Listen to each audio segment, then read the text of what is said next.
పెద్దపల్లి జిల్లా రామగుండం నియోజకవర్గం కాంగ్రెస్ ప్రభుత్వంలో సింగరేణి సంస్థను నిర్వీర్యం కుట్రలు చేస్తున్నారని టీబీజీ కేఎస్ గౌరవ అధ్యక్షులు మాజీ మంత్రి కుప్పల ఈశ్వర్ ఆరోపించారు.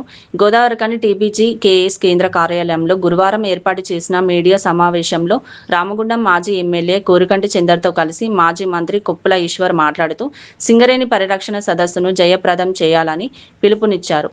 సింగరేణి సమస్యలపై ఈ సదస్సు నిర్వహిస్తున్నామని, దీనిలో భాగంగా రాష్ట్ర నాయకులు హరీష్ రావు పాల్గొంటున్నారని, ఈ సదస్సు సింగరేణి కార్మికులకు అవగాహన కలిగించే విధంగా ఉంటుందని, కార్మికుల యొక్క సంక్షేమాన్ని ఉత్పత్తి పెంచడంలో కేసీఆర్ పాత్ర పోషించారని, తెలంగాణ ఉద్యమానికి సంబంధం లేనటువంటి రేవంత్ రెడ్డికి ఇవన్నీ పట్టింపులు లేవని విమర్శించారు.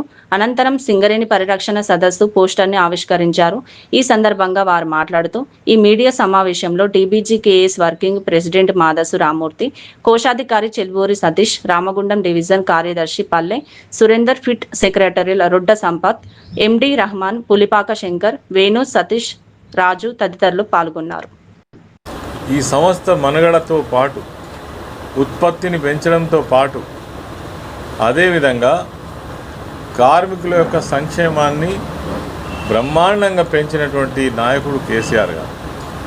కానీ విని ఎరగనటువంటి పద్ధతులలో అనేక సంవత్సరాలుగా పెండింగ్లో ఉన్నటువంటి చాలా సమస్యలకు కూడా స్వయంగా తానే వచ్చి పరిష్కారం చూపించినటువంటి నాయకుడు కేసీఆర్ గారు.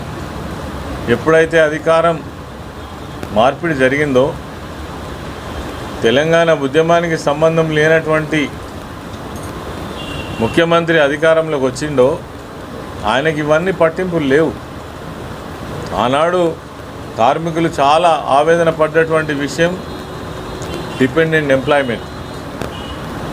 10 సంవత్సరాల తర్వాత తెలంగాణ రాష్ట్రం వచ్చిన తర్వాత దాన్ని పునరుద్ధరించి దాదాపు 19,000 పైసలకు ఉద్యోగాలు కల్పించి అర్హత కలిగినటువంటి మహిళలకు కూడా సంస్థలో ఉద్యోగం చేసేటువంటి హక్కు కల్పించినటువంటి నాయకుడు కేసీఆర్ గారు. మరి అలా ఏం జరుగుతుంది సింగరేణి సంస్థలో? ఈ సంస్థను సర్వనాశనం చేయడం కోసం కంకణం కట్టుకున్నట్టుగా మనకు కనబడుతున్నది. నైని బొగ్గు బ్లాక్తో పాటు ఓబీ టెండర్లలో వాళ్ళకు కావలసినటువంటి వాళ్లకు టెండర్లను కట్టబెట్టడం కోసం కుట్రలు జరుగుతూ ఉన్నాయి. అదేవిధంగా సోలార్ ఎనర్జీలో కూడా బయట అంటే దేశంలో ఎక్కడ లేని విధంగా 10 నుంచి 15% ఎక్సెస్ టెండర్లు వేసి 100 కోట్ల నష్టాన్ని సింగరేణి సంస్థకు తెచ్చిపెట్టింది. అదేవిధంగా డెటోనేటర్లు ఏవైతే వాడతారో సింగరేణి సంస్థ బ్లాస్టింగ్ కోసం దాంట్లో కూడా రేట్స్ అధికంగా వేసి కాంట్రాక్టర్లకు లాభం చేసి 100 కోట్ల నష్టాన్ని తెచ్చిపెట్టింది సింగరేణి సంస్థ కాంగ్రెస్ ప్రభుత్వం. అదేవిధంగా మన పక్కకే ఉన్నటువంటి పవర్ ప్రాజెక్ట్ దాన్ని కూడా 1000 కోట్ల రూపాయలు వ్యయం పెంచి టెండర్ల వ్యయం పెంచి మరి కాంట్రాక్టర్లకు లాభం చేసి ఆ లాభం ద్వారా వీళ్ళు కూడా లబ్ధి పొంది సంస్థను మాత్రం సర్వనాశనం చేసి ఓబీ కావచ్చు, కోల్ బ్లాక్స్ కావచ్చు, మొత్తానికే ప్రైవేటు వ్యక్తులకు అప్పచెప్పేటువంటి ప్రయత్నం ఈ కాంగ్రెస్ ప్రభుత్వంలో రేవంత్ రెడ్డి నాయకత్వంలో జరుగుతున్నది.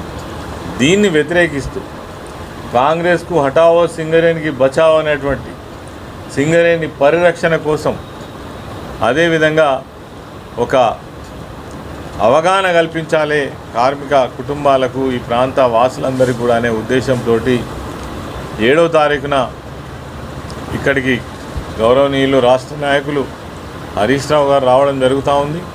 అనేక విషయాలు చాలా ఈ కుంభకోణాలకు సంబంధించి అసలు ఈ సంస్థలో ఏం జరుగుతుంది అన్ని విషయాలు కూడా ప్రజలకు బహిరంగంగా చెప్పడం కోసం ఒక సదస్సును 7వ తారీఖు రోజు సాయంత్రం 4 గంటలకు నిర్వహించడం జరుగుతూ ఉంది. తప్పకుండా కార్మికులు, కార్మిక కుటుంబాలు ఈ ప్రాంతంలో అనేక విధాలుగా ఈ సంస్థ పైన ఆధారపడి జీవించేటువంటి వాళ్ళందరూ కూడా ఈ సదస్సుకు రావాలని మేము ఆహ్వానిస్తూ ఉన్నాం. కాంగ్రెస్ కు హటావో, కాంగ్రెస్ కు హటావో, సింగరేణి బచావో, కార్మికుల ఐక్యత వర్ధిల్లాలి, కేసీఆర్ గారి నాయకత్వం వర్ధిల్లాలి, కేటీ రామన్న నాయకత్వం వర్ధిల్లాలి, హరీష్ రావు అన్న నాయకత్వం వర్ధిల్లాలి, కుప్పల ఈశ్వరన్న నాయకత్వం వర్ధిల్లాలి. జై తెలంగాణ.